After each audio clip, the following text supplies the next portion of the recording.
कैसे हैं आप लोग? ठीक है।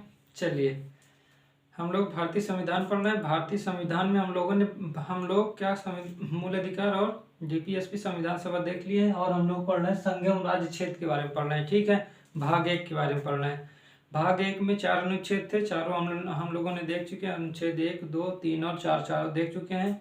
इसके बाद हम लोगों ने ये देखा था कि देखना शुरू किए थे कि केंद्र शासित प्रदेश तथा राज्यों का उद्भव किस प्रकार हो रहा है। ठीक है, तो कल हम लोग उसकी पृष्ठभूमि देखें। ठीक है, पृष्ठभूमि में ये देखें कि रियासतें जो 552 रियासतें थे, उसमें 549 रियासतें शामिल हुई, 3 रियासतें नहीं हुई, जूनागढ़, हैदराबाद और जम्मू कश्मीर। ठीक है, इसके बारे में इसको पूरी बात नहीं देखे थे, थोड़ी थोड़ी बात देख के इससे समाप्त किया गया था। इसको पूरी बात जब 3 रियासतों का जब मुख्य रूप से जूनागढ़, हैदराबाद और जम्मू कश्मीर रियासतें किस प्रकार मिली, इसको देखेंगे तो उसको पूरा बताया जाएगा। यहाँ कल थोड़ी थोड़ी बात देखी गई थी। ठीक है, चलिए। और फिर राज्यों का उद्भव किस प्रकार हुआ, जब संविधान लागू हुआ तो किस प्रकार राज्य बने, 4 खंडों में राज्य विभाजित हुए, इसको भी हम लोगों ने कल देख लिए हैं। इसके बाद उससे पहले क्या हुआ था, धारा आयोग बना था और जेवीपी समिति बनी थी। ठीक है, धारा आयोग कब बना था, जून 1948 में बना था। दिसंबर जो जून 1948 में बना था, जो दिसंबर 1948 में अपनी रिपोर्ट दी थी। ठीक है, उसने ये रिपोर्ट दी थी कि भाषा के आधार पर क्या होना चाहिए, राज्यों का निर्माण नहीं होना चाहिए। ठीक है, इसी प्रकार लेकिन दक्षिण भारत में बहुत विरोध हो रहा था कि नहीं, भाषा के आधार पर ही क्या होना चाहिए, राज्यों का निर्माण होना चाहिए। इसके लिए फिर जेवीपी समिति बनी। ठीक है, दिसंबर में जब 1948 में रिपोर्ट धारा आयोग की आई तो उसके बाद जेवीपी समिति बनी। जेवीपी समिति दिसंबर में ही गठित हुई और अप्रैल 1949 में अपनी रिपोर्ट दी। इसमें भी ये कहा गया नहीं, भाषा के आधार पर राज्यों का निर्माण नहीं होना चाहिए। जब बहुत ज़्यादा विरोध हुआ फिर संविधान लागू हो गया, 4 खंडों में राज्य विभाजित भी हो गए, लेकिन भाषा के आधार पर उसे नहीं बनाया गया था। ठीक है, लेकिन बहुत ज़्यादा फिर दक्षिण भारत में क्या हुआ, आंध्र प्रदेश को लेकर कह रहे हैं कि बहुत ज़्यादा विरोध हुआ। ठीक है, आंदोलन शुरू हुए और इसके लिए एक व्यक्ति पोट्टी श्री रामुलु क्या कह रहे हैं कि भूख हड़ताल 56 दिनों भूख हड़ताल में क्या रहे, उनकी मृत्यु हो गई थी। ठीक है, जिस कारणवश क्या कर दिया गया, अक्टूबर 1953 में क्या किया गया, हमारा आंध्र प्रदेश का गठन किया गया। ठीक है, इसके बाद जब आंध्र प्रदेश का गठन किया गया तो जब एक राज्य का निर्माण होगा तो दूसरे राज्य भी तो मांग करेंगे। इस कारणवश कई राज्य भी मांग करना शुरू किए, नहीं हमारा भी भाषा के आधार पर बनाइए, हमारा भी बनाइए। इस प्रकार करते हुए जब बहुत ज़्यादा मांग होना शुरू हुई तब एक आयोग बना जिसे कहते हैं फजल अली आयोग। ठीक है, या राज्य पुनर्गठन आयोग। फजल अली आयोग कहें या राज्य पुनर्गठन आयोग, दोनों का मतलब सेम होता है। ठीक है, तो आज हम मुख्यतः फजल अली आयोग के बारे में देखेंगे। ठीक है, चलिए देखें।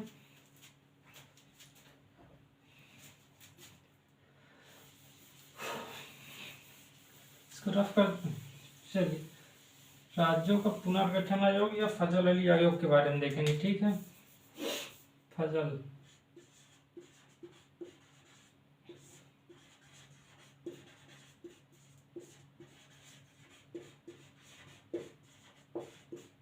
फजल अली आयोग का है या राज्य पुनर्गठन आयोग। राज्य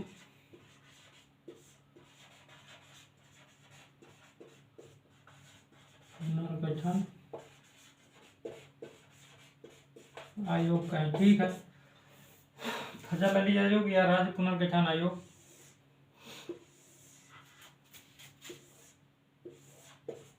ठीक है, ये किसकी, इसमें 3 व्यक्ति, इसको गठित कब किया गया, अगर इसे कहें तो इसे गठित किया गया हमारा 1953 में। ठीक है, दिसंबर में इसको गठित किया गया। ठीक है, दिसंबर में 1953 दिसंबर में इसको गठित किया गया। ठीक है, फजल अली आयोग की गठन कब किया गया, 1953 अक्टूबर में। क्या हुआ, जब ये बात हुई, जब पोट्टी श्री रामुलु की मृत्यु हुई तब आंध्र प्रदेश बनाने के लिए कह दिया गया। ठीक है, हम तेलुगु भाषी को अलग करके, मद्रास से तेलुगु भाषी को अलग करके क्या करेंगे, एक आंध्र प्रदेश राज्य बनाएंगे, ये बात मान ली गई थी। ठीक है, उसके बाद फजल अली आयोग को जब बहुत ज़्यादा मांग होने लगी तब क्या हुआ, फजल अली आयोग की अध्यक्षता, फजल अली की अध्यक्षता में क्या हुआ, आयोग बना जिसे फजल अली आयोग या राज्य पुनर्गठन आयोग कहते हैं। कब गठित हुआ, दिसंबर 1953 में गठित हुआ। ठीक है, इसमें 3 सदस्य थे। कितने सदस्य थे, 3 सदस्य थे। ठीक है,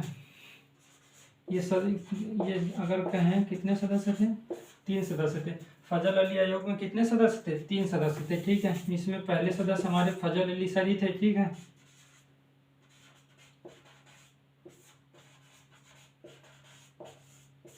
दूसरे हमारे के.एम. पडिक्कर जी थे, ठीक है।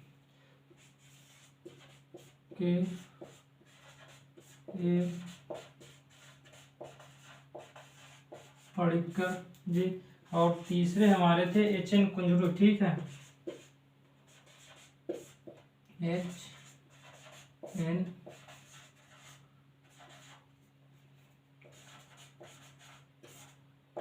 कुंजरू, ठीक है।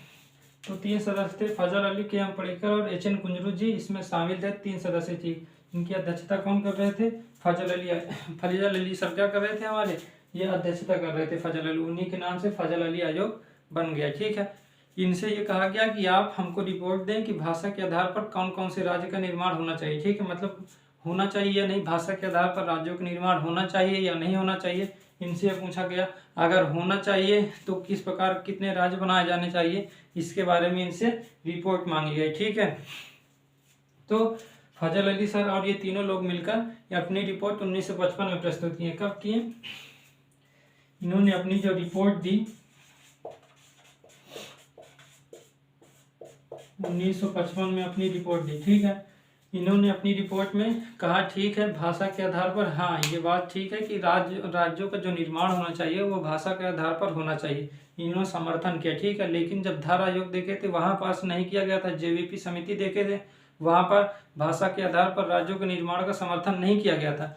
लेकिन ये जो फजल अली आयोग बना, इसने क्या किया, इसने ये कर दिया कि भाषा के आधार पर राज्यों का पुनर्गठन होना चाहिए, इसका क्या किया, समर्थन किया, ठीक है। अपनी रिपोर्ट में उसको कहा गया कि हाँ भाषा के आधार पर आप राज्यों का निर्माण करें, ठीक है। और इसके बाद और भी कई कारण बताए, इसके बाद भाषा के आधार पर तो बताएं, साथ ही साथ और 2-3 कारण बताएं कि इस आधार पर भी क्या होना चाहिए, इसको ध्यान में रखकर राज्यों का निर्माण होना चाहिए, ठीक है। तो बताएं किस किस आधार पर। तो इन्होंने 4 तर्क दिए राज्यों के निर्माण के लिए, इन्होंने अपनी रिपोर्ट में 4 तर्क मुख्य रूप से दिए, ठीक है। देखिए इसको रफ करते हैं, आप लोग लिख लीजिएगा।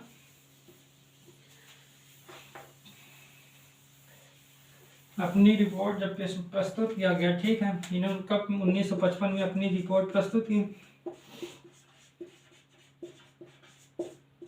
और इसने 4 कारण बताए, ठीक है। राज्यों के निर्माण के लिए 4 तर्क दिए, ठीक है, 4 तर्क दिए।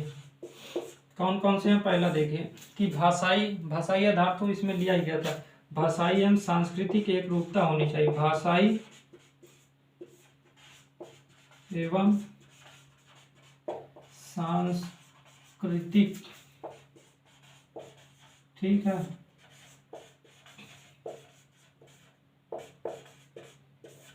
इन्होंने क्या कहा, भाषाई और सांस्कृतिक एक रूपता होनी चाहिए, जहां भाषा और संस्कृति एक जैसी हो, उसके आधार पर भी क्या कर सकते हैं आप, राज्यों का निर्माण करें, इन्होंने अपनी रिपोर्ट में प्रस्तुत किया। दूसरा इसने कहा कि देश की सुरक्षा को ध्यान में रखकर किया जाना चाहिए, कि वो राष्ट्र की एकता एवं सुरक्षा के संबंध में, ठीक है। इन्होंने कहा कि भाषाई एवं सांस्कृतिक एक रूपता होनी चाहिए, ठीक है। राज्यों का निर्माण करेंगे तो भाषाई एवं सांस्कृतिक एक रूपता के आधार पर कर सकते हैं। साथ ही साथ जो बनेंगे राष्ट्र की एकता को ध्यान में रखकर किया जाना चाहिए। ऐसा नहीं कि कोई राज्य बनाया जाए बाद में वो भारत से अलग करने की मांग करना शुरू कर दे, ऐसा नहीं होना चाहिए। एकता को ध्यान में रखा जाना चाहिए और उसकी सुरक्षा को भी, ठीक है, सिक्योरिटी को भी क्या के संबंध में ध्यान देना चाहिए, ठीक है। ये राष्ट्र की एकता को कोई खतरा ना हो, सुरक्षा में कोई खतरा ना हो, इस आधार पर राज्यों का निर्माण कर दिया जाए, ठीक है। तीसरा इसमें क्या कहा गया, तीसरा इसमें मुख्य रूप से यह कह दिया गया कि जो प्रशासनिक तर्क दिए कि ठीक है, अब राज्य का निर्माण होगा, राज्य के निर्माण के संचालन किस प्रकार होगा, कानूनों के द्वारा होगा, लाइन एंड ऑर्डर के द्वारा होगा, और इसके लिए कुछ अधिकारियों की जरूरत होगी, ठीक है। तो वे अधिकारियों के लिए इसमें यह कहा गया कि प्रशासनिक तर्क दिए गए, ठीक है, कि जहाँ प्रशासन का संचालन ठीक से चल सके, ऐसे कहा गया। जैसे इसमें आर्थिक तर्क भी दिए गए। आर्थिक तर्क का मतलब ये होता है कि अर्थव्यवस्था ठीक ठाक वित्तीय तर्क, वित्तीय और आर्थिक में थोड़ा थोड़ा अंतर है बस, समान रूप से आप पैसा ऐसा लेके चलिए। आर्थिक एवं वित्तीय और प्रशासनिक तर्क, एक और तर्क दिए जिसे कह सकते हैं प्रशासनिक तर्क, कि वहाँ का संचालन जो हो, ये तर्क है कि प्रशासन वहाँ पर कार्य कर सके, ऐसा नहीं कि वहाँ प्रशासन को कार्य ही करने ना दिया जाए। आर्थिक मतलब आर्थिक रूप से कुछ भी वहाँ पास जरूरत हो तो वहाँ पास हो सके, ऐसी व्यवस्था की जाए। वित्तीय भी ऐसा ही किया जा सके, ठीक है। तो आर्थिक, वित्तीय और प्रशासनिक तर्क दिया गया किसमें, फजल अली आयोग द्वारा। ये तीनों मुख्य रूप से दिए गए, ठीक है। एक और इसमें कहा गया जिसमें कह सकते हैं उसे कि जो कल्याण के लिए योजनाएं लागू की जाएंगी उनका संवर्धन किया जाएगा, तो वो समस्त देश के लिए होना चाहिए, ठीक है। तो कल्याण की योजनाएं, ठीक है, जितनी भी कल्याण की योजनाएं होंगी, कल्याण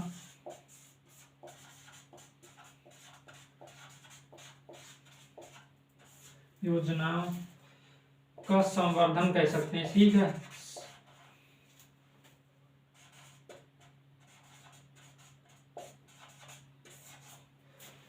कि देश, समस्त देश के लिए अगर कल्याण की योजना लागू की जा रही है तो ऐसा व्यवस्था की जानी चाहिए, राज्यों का ऐसा निर्माण किया जाना चाहिए कि वहां पास कल्याण की सभी योजनाएं लागू हो सके, ठीक है। तो ये चारों तर्क दिए गए। भाषाई एवं सांस्कृतिक एक रूपता होनी चाहिए, भाषा के आधार पर हो, जहाँ संस्कृति एक जैसी हो, अगर मांग हो रही है तो क्या किया जाए, उसके आधार पर राज्यों का निर्माण किया जाना चाहिए। दूसरा कहा गया राष्ट्र की एकता को ध्यान में रखकर किया जाना चाहिए और सुरक्षा में कोई खतरा ना हो, इस प्रकार राज्यों का गठन किया जाए कि देश की एकता और सुरक्षा को कोई किसी प्रकार का खतरा ना हो सके, ठीक है। कि राज्यों का निर्माण इस प्रकार कर दें कि वहां पास नक्सलवादी या ऐसे कुछ संगठन वहां पास वो मतलब सक्रिय हो जाए कि फिर वो बाद में देश से अलग होने की बात ही करने लगे, ऐसी व्यवस्था नहीं होना चाहिए, ठीक है। आर्थिक, वित्तीय और प्रशासनिक तर्क होना चाहिए कि जहाँ पास आर्थिक रूप से, वित्तीय रूप से एवं प्रशासनिक रूप से सुविधा हो, ठीक है। ऐसे तर्क दिए गए कि इस प्रकार राज्यों का निर्माण किया जाना चाहिए। कल्याण की योजनाओं का संवर्धन की बात है कि यदि देश के लिए योजनाएं लागू की जा रही है तो समस्त भारत में इसे लागू किया जा सके, इस प्रकार राज्यों का निर्माण किया जाना चाहिए, ठीक है। तो ये चारों तर्क दिए, ठीक है। इस आधार पर कहें, इन सभी आधारों पर इन्होंने क्या कहा, इन्होंने अपनी रिपोर्ट में प्रस्तुत किया कि कितने 16 राज्य बने और कितने, और 3 केंद्र शासित प्रदेश, ठीक, यूटी कह सकते, यूनियन टेरिटरी होता है केंद्र शासित प्रदेश, ठीक है। 16 राज्य और 3 केंद्र शासित बनाए जाए, ठीक है। इन्होंने अपनी रिपोर्ट में दी और ये चारों कारण बताएं कि इसी आधार पर कर सकते हैं। और इन्होंने अपनी रिपोर्ट में कहा 16 राज्य का निर्माण करें और 3 केंद्र शासित प्रदेश का निर्माण करें, ठीक है। हो गया, इसको रफ करें, आगे चलें। चलिए, इन्होंने अपनी रिपोर्ट में इतनी बात कह दी, ठीक है, इसको हम रफ करते हैं। चलिए,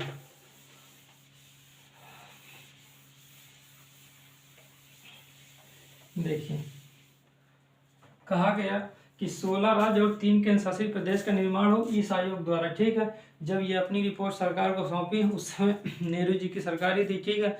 तो उन्होंने क्या किया, इनको कुछ बातें इनको मानते हुए, ठीक है, राज्यों का निर्माण किया। और उन्होंने 16 राज्य के बजाय कितने राज्य, 16 राज्य था, इनके बजाय 14 राज्य, कितनी राज्य, 14 राज्य और कितने केंद्र शासित प्रदेश, और 6 केंद्र शासित प्रदेश का निर्माण किया, ठीक है। किस संविधान संशोधन द्वारा, 7वां संविधान संशोधन द्वारा, ठीक है। कहा गया 7वां संविधान संशोधन, लिख दें। 7वां अमेंडमेंट हुआ था, कब हुआ था, 1956 में, ठीक है। एक अधिनियम लाया गया था, राज्य पुनर्गठन अधिनियम आया, ठीक है। कौन सा अधिनियम आया, राज्य पुनर्गठन अधिनियम आया, ठीक है। अब देखिए, 16 राज्य की बात कही गई कि 16 राज्य और 3 केंद्र शासित प्रदेश बनाए जाए, तो सरकार सब पूरी बात मानी, मतलब उनके कुछ कारणों को माना और कुछ कारणों के कुछ सिफारिश मानी गई, कुछ सिफारिश नहीं मानी गई। उसके आधार पर क्या किया गया, कहें चलो ठीक है किया जाएगा। इसके लिए 7वां संविधान संशोधन किया गया। 7वें संविधान संशोधन द्वारा क्या किया गया, 14 राज्य और 6 केंद्र शासित प्रदेश बनाए गए, ठीक है। और वो अधिनियम का क्या नाम था, राज्य पुनर्गठन अधिनियम आया था, ठीक है। 7वें संविधान संशोधन द्वारा जो देखिए जो 1950 में संविधान लागू हुआ था, ठीक है। तो उस संविधान में जो राज्यों को 4 खंडों में विभाजित किया गया था ना, हम लोग कल देखे हैं, ठीक है। उसमें जो दूसरा है और जो चौथा खंड था, ठीक है, जो भाग 7 है और भाग 9 को समाप्त किया गया, किसके द्वारा? 7वें संविधान संशोधन 1956 में, ठीक है। थोड़ा सा इसे रफ करते हैं फिर बताते हैं आगे। 7वां संविधान संशोधन हुआ जब इन्होंने किया, तो कौन सा संविधान संशोधन? 7वां कब हुआ? 17 अमेंडमेंट 1956 में हुआ, ठीक है। इसके तहत क्या आया? राज्य पुनर्गठन अधिनियम आया, ठीक है। राज्य पुनर्गठन अधिनियम 1956 का आया। इसके अंतर्गत क्या किया गया? इसके 14 राज्य का निर्माण किया गया और 6 केंद्र शासित प्रदेश, 6 यूटी का निर्माण किया गया। 6 यूटी और 14 केंद्र शासित प्रदेश बने। राज्य पुनर्गठन अधिनियम के द्वारा यह व्यवस्था कर दी गई कि ये जो 14 राज्य 6 केंद्र शासित प्रदेश बने थे, ठीक है, और सभी प्रकार के राज्यों को हटा दिया गया था। कितने प्रकार के राज्य थे हमारे पास? खंड कितने थे? हम कल देखे थे, खंड ए था, बी था, सी था और डी था, ठीक है। ये 4 खंडों में राज्यों का विभाजन किया गया था। और खंड एक कौन से भाग में है? हमारे संविधान के इस समय वर्तमान में 6ठा भाग है, ठीक है। ये कौन से भाग में है? 7वें। और ये कौन से भाग में है? 8वें। और ये कौन से भाग में है? 9वां भाग में। 7वां संविधान संशोधन 1956 के द्वारा इसको समाप्त कर दिया गया था और इसको समाप्त कर दिया गया था, ठीक है। ये दोनों भाग समाप्त कर दिए गए। 7वां संविधान संशोधन द्वारा 7वां संविधान संशोधन किया गया था, जिसमें संविधान के 7वां भाग और 9वां भाग को समाप्त कर दिया गया था, ठीक है। इसमें कल बताया गया था कि इसमें 9 जगह थी, जैसे हैदराबाद हो गया, ठीक है, इस हैदराबाद हो गया, मैसूर हो गया, ठीक है, जम्मू कश्मीर हो गया, विंध्य प्रदेश, मध्य भारत, ये सभी इसमें आए थे, ठीक है। 9 स्थान इसमें थे। इसमें अंडमान निकोबार था, ठीक है। इसको समाप्त करके इसमें जितने भी राज्य मतलब स्थान शामिल थे वो भाग 1 में कर दिया गया, ठीक है, खंड 1 में कर दिया गया, जिसमें जैसे ये इसमें कुछ थे ना, जैसे हैदराबाद, ठीक है, मैसूर हो गया, जम्मू कश्मीर को हटा दिया गया था, ठीक है, उसे अभी देखेंगे, ठीक है। जम्मू कश्मीर में क्योंकि इसमें 238 है ना, इसमें 238 अनुच्छेद, ठीक है, 238 में अनुच्छेद जम्मू कश्मीर में लागू नहीं होता। इसमें केवल 238 था, फिर 242 से 239 से 242 तक यहाँ था, 243 इसमें था, 151 से लेकर 237 तक यहाँ अनुच्छेद थे, ठीक है। तो 7वां संविधान संशोधन द्वारा इसको और इसको हटा दिया गया, ठीक है, और इसमें जितने भी राज्य थे उसको इसमें कर दिया गया, ठीक है, कोई दिक्कत तो नहीं, इसमें कर दिया गया। और अंडमान निकोबार इसको समाप्त किया गया। सी और ये बचे थे, ये कौन से राज्य थे? ये यूटी वाले थे, ठीक है, यूटी वाले थे, जिसको अब क्या कर दिया गया? इसमें 10 थे, जिसको अब क्या कर दिया गया था? 6 कर दिया गया था, जो अभी भी 8वें भाग में ही उपस्थित था। और ये कौन से भाग में? 6ठा भाग। अभी वर्तमान में हमारे जो संविधान में है वो 7वां भाग निरस्त ही है, ठीक है, लेकिन 9वां भाग लाया गया। कब लाया गया? 1973 में, जब पंचायतें, ठीक है, पंचायतें जुड़ी है तब लाया गया था, ठीक है, कोई दिक्कत तो नहीं है। तो इसके तहत कितने राज्य का निर्माण? 4 राज्य का निर्माण हुआ, 6 केंद्र शासित प्रदेश। इसके तहत कौन सा? जो भाग 7 है और भाग 9 को समाप्त किया गया। भाग 7 में जो भी राज्य उपस्थित है उसे भाग 6 में शामिल कर लिया गया, और जितने ये यूटी थे यूटी में भी परिवर्तन किया गया और इसको समाप्त ही कर दिया गया था। ये कब जुड़ा? ये पंचायतों के समय 73वां संविधान संशोधन 1992 में जुड़ा, ठीक है। तो रफ करें अब इसको। अब ये देखते हैं कि 14 राज्य और 6 केंद्र शासित प्रदेश कौन है, पूरे नहीं सब देखते हैं, ठीक है, रफ करें। चलिए, 7वां भाग अभी भी निरस्त है ना, ठीक है। आप संविधान में देखेंगे जो 22 भाग है, मतलब नंबरिंग में 22 भाग है, काउंटिंग में जो 25 है, उसका 7वां भाग अभी निरस्त है, लेकिन 9वां भाग ला दिया गया था। 7वां संविधान संशोधन द्वारा 2 भाग निरस्त किए गए, लेकिन 9वां ला दिया गया है, लेकिन 7वां अभी भी निरस्त ही है, ठीक है। चलिए, कौन कौन से राज्य देखें क्या? 14 राज्य उस समय कौन थे, ठीक है। 56 में, जब 1956 में आया, ठीक है, 1 नवंबर की बात है। कब की बात है? 1 नवंबर में बनी थी, ठीक है। जो अधिनियम आया तो वो 1 नवंबर को आया था, ठीक है। आइए, इसमें 14 राज्य देखें। पहला है, मान लेते हैं असम, कौन सा है?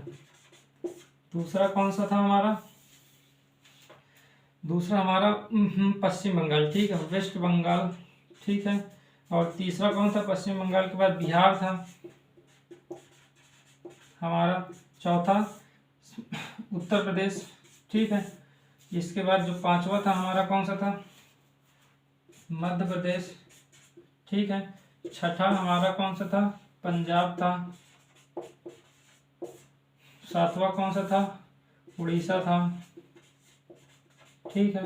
आठवां कौन सा था हमारा, राजस्थान था, राजस्थान था। नौवां कौन सा था हमारा, बम्बई था, ठीक है। 10वां कौन सा था हमारा, मद्रास था। 11वां कौन सा था, मैसूर था। 12वां कौन सा था, आंध्र प्रदेश, ठीक है, आंध्र प्रदेश था। और जो 13वां था वो कौन सा था हमारा, कितने हो गए, आंध्र प्रदेश हो गया, इसके बाद केरल था, ठीक है। और जो 14 था वो कौन सा था हमारा, अभी कोई बचा हुआ है, एक और था कोई, कौन सा है इसमें, पंजाब, उड़ीसा, राजस्थान, मुंबई, मद्रास, मैसूर, आंध्र प्रदेश, केरल, और भी एक कोई है, देख लीजिएगा इसे, ठीक है। ये 14 राज्य बनाए गए, ठीक है। 14 राज्य यही थे, ठीक है। असम, पश्चिम बंगाल, ठीक है, बिहार हो गया, उत्तर प्रदेश, मध्य प्रदेश, पंजाब, उड़ीसा, राजस्थान, बम्बई, मद्रास हो गया, मैसूर हो गया, आंध्र प्रदेश और केरल हो गया, ठीक है। एक और था जिसे याद नहीं आ रहा, अभी याद आके बता दिया जाएगा। और हमारे 6 यूटी थे, ठीक है, यूटी थे 6। पहला कौन सा था हमारा, देखिए दिल्ली, दिल्ली को बनाया गया था। दूसरा हमारा कौन सा था, हिमाचल प्रदेश, ठीक है। और तीसरा हमारा कौन सा था, त्रिपुरा था। और चौथा हमारा मणिपुर था, ठीक है। और पांचवा हमारा, पहले लक्षद्वीप, उस समय लक्षद्वीप जो आज लक्षद्वीप है उसको लक्षद्वीप नहीं कहते थे, अमीनी द्वीप, मिनिकॉय द्वीप इस नाम से जाना जाता था, अमीनी द्वीप, ठीक है, मिनिकॉय द्वीप के नाम से जाना जाता था। तो जो आज लक्षद्वीप है, लक्षद्वीप भी उसी तरह से, ठीक है, हो गया। और एक इसमें आप जोड़िए, पंजाब भी जोड़ लीजिए, ठीक है। अब हो गए ना, इसमें 14 राज्य हो गए, ठीक है। इसमें अच्छा पंजाब है क्या, सॉरी, चलिए। और इसमें छठा क्या है, दिल्ली, हिमाचल प्रदेश, त्रिपुरा, मध्य प्रदेश, लक्षद्वीप, एक इसमें भी कुछ है, ठीक है। तो इसमें भी एक राज्य कुछ है, और छठा उसमें दिल्ली, हिमाचल प्रदेश, त्रिपुरा, मध्य प्रदेश, मतलब ये हो गया लक्षद्वीप हो गया, ये मणिपुर है, ठीक है। त्रिपुरा और मणिपुर ये पहले से ही थे, ठीक है, ये पहले से ही केंद्र शासित प्रदेश उस समय ब्रिटिशर के समय भी थे, अभी भी रखे गए थे, ठीक है, लेकिन बाद में इसे राज्य बनाए गए, ठीक है। तो ये इस प्रकार बने, ठीक है, 14 राज्य और 6 केंद्र शासित प्रदेश इस तरह बनाए गए, ठीक है। कौन से संविधान संशोधन द्वारा, 7वां, कौन सा अधिनियम आया, राज्य पुनर्गठन अधिनियम आया, ठीक है। जो असम देखिए, अब इसमें जैसे असम तो पहले से ही हमारा बना ही था, जब हम लोग राज्य देखे थे, असम, वेस्ट बंगाल पहले बना था, बिहार भी, यूपी भी पहले बना था। मध्य प्रदेश में कुछ भाग को मिलाया गया, जैसे मध्य भारत मिला दिया गया, विंध्य प्रदेश को मिलाकर पूरा मध्य भारत कर दिया गया, भोपाल, ये सभी क्या थी, भोपाल रियासत थी, ठीक है। भोपाल हो गया, विंध्य प्रदेश तथा मध्य भारत, ये भाग साथ में आते थे, जिसे समाप्त किया गया तब उसको किसमें मिला दिया गया, मध्य प्रदेश में मिलाया गया, ठीक है। पंजाब में जैसे पेप्सू को मिला दिया गया, पंजाब, ठीक है। और उड़ीसा तो पहले से ही था। राजस्थान में जो अजमेर थी, ठीक है, अजमेर जो रियासत थी उसको इसमें मिलाया गया, ठीक है। बम्बई में जो सौराष्ट्र था, ठीक है, सौराष्ट्र को इसमें मिलाया गया, ठीक है। और मद्रास में कुछ नहीं, मैसूर भी उसी तरह था। आंध्र प्रदेश में हैदराबादी जो क्या था, हैदराबाद के बाद जो तेलुगु भाषी जितना भी क्षेत्र था उसको किसमें, आंध्र प्रदेश में मिलाया गया। केरल में क्या क्या मिलाया गया, देखिए मद्रास में कुर्ग का क्षेत्र मिलाया गया था, ठीक है। इसमें केरल में कुछ भाग मिलाए गए थे, जैसे दक्षिण कन्नड़ भाषी जो क्षेत्र था उसको इसमें मिला दिया गया था, ठीक है। और भी जैसे कन्नड़ भाषी क्षेत्र को इसमें कासरगोजे, ठीक है, जिसे कहा गया, उसको इसमें मिलाकर बनाया गया था, ठीक है। तो ये हमारे फजल अली आयोग द्वारा जब सिफारिश की गई तो ये सभी 14 राज्य और 6 केंद्र शासित प्रदेश बने, ठीक है। कल हम लोग यहाँ से देखेंगे कि इसके बाद जो 14 राज्य हुए फिर कैसे आज 28 राज्य हो गए हैं, ठीक है, उसको कल से देखेंगे, ठीक है। कि फिर इसके बाद हमारा गुजरात बना, इसके बाद जैसे देखेंगे तो गुजरात बना, गुजरात के बाद फिर कैसे कैसे दादरा और नगर हवेली आया, फिर इसके बाद पुडुचेरी आया, ठीक है। फिर इसके बाद गोवा दमन दीव आया, ठीक है। फिर नागालैंड आया, फिर पंजाब में जो देखेंगे हरियाणा बना, हिमाचल प्रदेश बना, फिर मेघालय बना, ये सभी देखते हुए आगे बढ़ेंगे, ठीक है। चलिए कैसा लगा आप लोग बताइएगा, इसको आप लोग लिख लीजिएगा, ठीक है। और फिर हम देखेंगे, ठीक है। चलिए, कैसा लगा बताइएगा जरूर, ठीक है। और आप लोग इसको लिख लीजिएगा, ठीक है। चलिए आइए रफ कर दें, आप देख लीजिएगा, ठीक है। इसमें जम्मू कश्मीर लिख लीजिएगा, ठीक है। JNK, ठीक है। जम्मू कश्मीर को भी उस समय राज्य में आया गया था, ठीक है। जम्मू कश्मीर तो 14 राज्य हो गए, ठीक है। उसमें एक बचा हुआ है, ठीक है। चलिए इसको आप कर लीजिएगा, ठीक है। रफ करें तो आप लोग इतना लिख लीजिएगा। कल हम लोग इससे आगे शुरू करेंगे। क्या शुरू करेंगे? इससे आगे हम लोग क्या शुरू करेंगे, जो कैसे कैसे आगे राज्य बने, ठीक है। आज 28 राज्य हो गए, तो वो कैसे निर्माण हुए इसके बारे में हम लोग देखेंगे, ठीक है। चलिए, कैसा लगा आप बताइएगा जरूर, ठीक है। ठीक है, कैसा लगा आप अच्छे से इसको लिख लीजिएगा, फिर बताइएगा। कल हम इससे आगे शुरू करेंगे, ठीक है। चलिए।